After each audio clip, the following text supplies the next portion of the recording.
What can I do for you?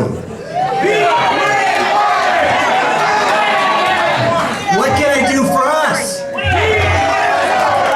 And what can I do for Massachusetts? Those are the first words that your U.S. Senator should be thinking about when they wake up each and every morning. And they should be the last words that your U.S. Senator should be thinking about before they go to bed. So I'll say it again. What can I do for you?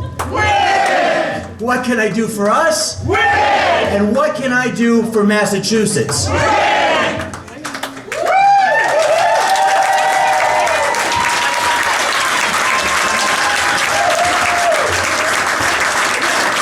I gotta get serious here for a second. Can anybody in this room name for me one accomplishment by our current senior senator here in Massachusetts?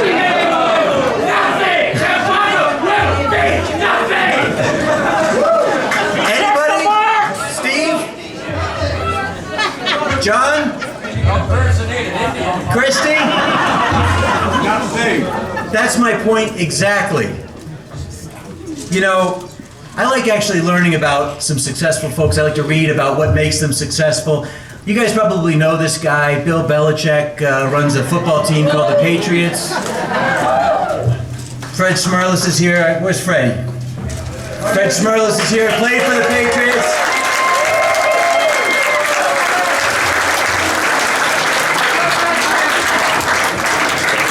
Nobody can argue with Bill Belichick's success. And he's written 5 rules of exceptional leadership. And I read this and I really wanted to kind of bring this to you tonight because it's kind of stood out for me. I'm going to skip 1 through 3. They're good. But let me focus on number 4 and 5, okay? I'm going to read this out. Number 4, under Belichick's rules of leadership. Care about everything going on in the lives of your people. Specifically, Bill says, there are a lot of things that affect what happens on the field that occur off the field. Players have wives, girlfriends, they have babies, they have personal situations, they have parents who are sick. All of it runs in together. So if you think about it, that's the rule that I've been trying to follow since I've been your state representative since 2010. The people that I represent, the people that I care about, the people that are in this room, the people that I work for every single day, I care about their lives. I care about what makes them tick every day, what motivates them. That's what motivates me to try to do what I can do for you here in the towns of Abington, Whitman, and East Bridgewater that I've been so fortunate to serve, like I said, since 2010.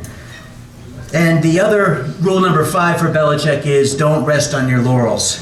And I will say this, we have a lot of laurels to hang our hat on, if you think about it. In 2010, we actually had a kickoff in this very room in a race that nobody really expected that I would win. And just so you know, Representative Shauna O'Connell, I think she was announced here. Shauna O'Connell's here. Yeah.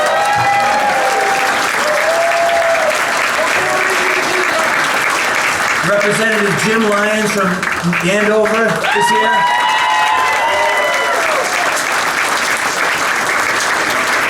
Those 2 were other seats that nobody expected to win. Shauna O'Connell, a Republican in Taunton, give me a break, right? Jim Lyons was taking on the vice chair of Ways and Means in the House. Come on, that's not going to happen. And by the way, we also had Kevin Kuros win in that 2010 year. So fortunate to have him join me, and he's here. Thank you, Kevin, for coming tonight.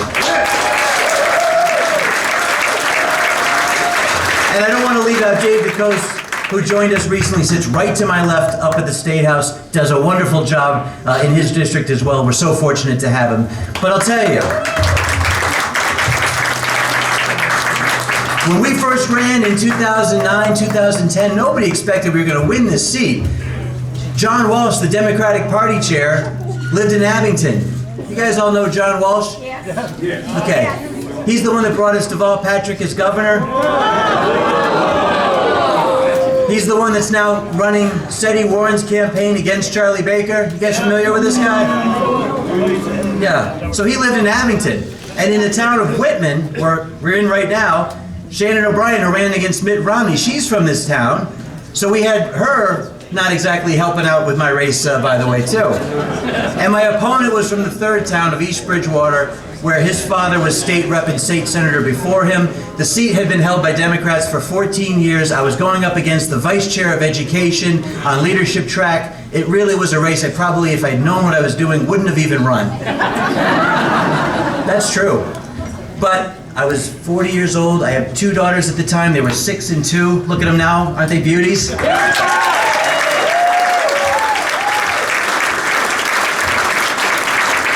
I think I dragged them to just about every campaign event my wife didn't want me to drag them to, but they went, and they were so great about it. And we ended up winning that race, and we ended up winning a seat that, again, nobody expected in a year, 2010, when we doubled the number of Republicans up on Beacon Hill from 16 to 32, made a real impact up at the State House, and really something to look back to today is still a big success in Massachusetts. But again, we can't rest on our laurels. So in 2014, a lot of you folks are aware that there was this gas tax that got increased. It was set to go up every year automatically without a vote. And I don't know about you, but I know that we live in Massachusetts, the state where there's supposed to be no taxation without representation. Am I right about that?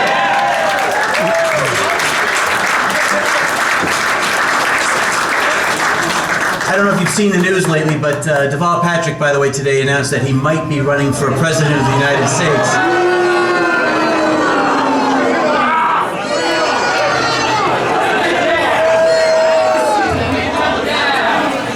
Well, he's the gentleman who brought us that forever gas tax, the tax that would go up automatically without a single representative vote forever.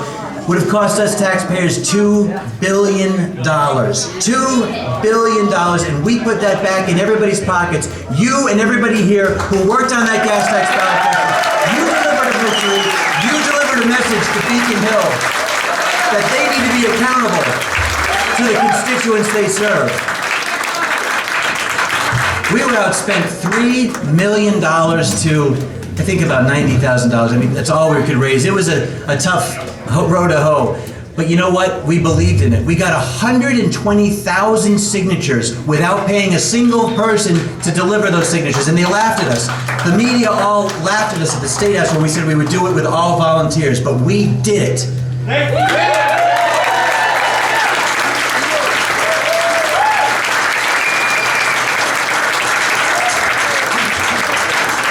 When we found a leaked memo from the Department of Transportation instructing chambers of commerce around the state to work with people from the Department of Transportation to defeat the ballot question, we took it to the press. You know what we got? A big ho-hum, nothing to see here, okay? That's what actually happened. So we were up against it everywhere. But I was fortunate enough to be able to go on TV and go on radio. Howie Carr, anybody heard of Howie Carr?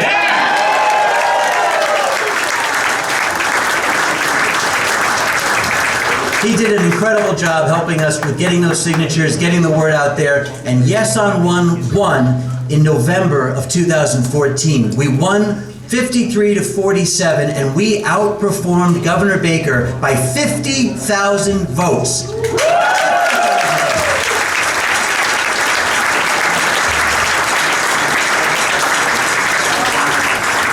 But you know what we ultimately did? We ultimately saved people money, and that's what it came down to. Household budgets would have been strapped with that gas tax going up automatically every year. I don't know how much you guys pay to put the gas in your pump the gas in your car, but it also would have cost you in everything you purchase in Massachusetts. A household would have been paying more for all the goods they buy because of the transportation costs that are increased.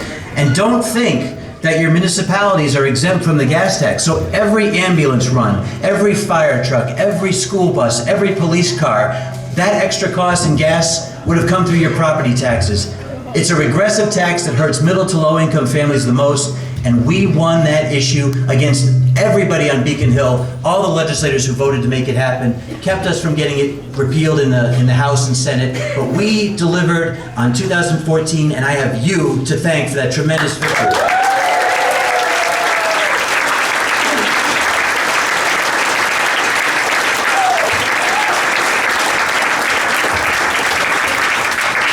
Like I said, you can't rest on your laurels. So 2015, Charlie Baker's sworn in. What do we find out the day after he's sworn in?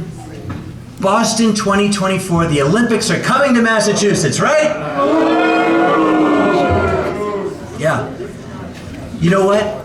We found out that there was two versions of a bid out there that were saying that we Massachusetts taxpayers would not be on the hook for the overruns for the Olympics, but the IOC had a version of the bid that said Massachusetts would be happy to pay for the overruns.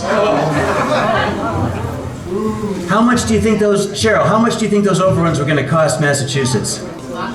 Lots of money. How about $10 billion? That's the average overrun for the last 5 U.S. Olympics. $10 billion is what the taxpayers have had to fork over. London, the most recent Olympics, went from $5 billion to $15 billion.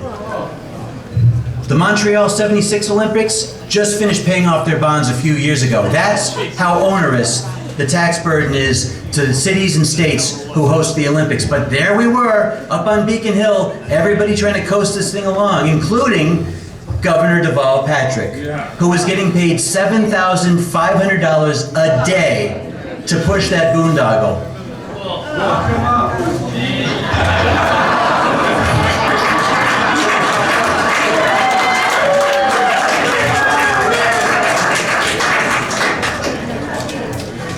You know, that whole plan was just so flawed to begin with that you guys probably remember this. They wanted to cut trees down on the Boston Common, build a temporary stadium, tear it down, and put trees back in place on the Boston Common.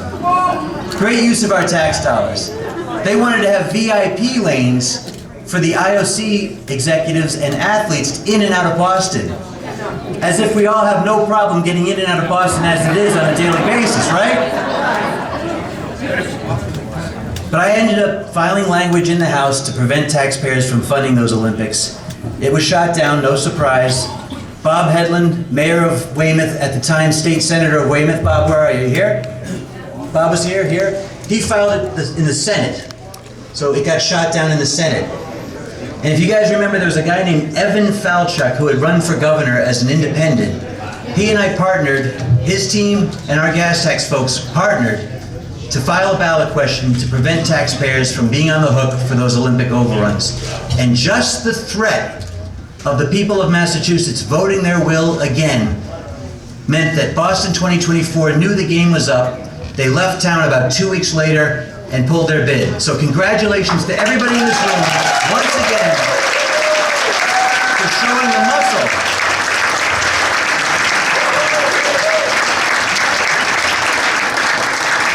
Now, there's one little common thread in all of those things that we've been able to accomplish for these years. We've been underdogs in just about every single one of these things, okay? But let me remind you about a little thing called Super Bowl 51.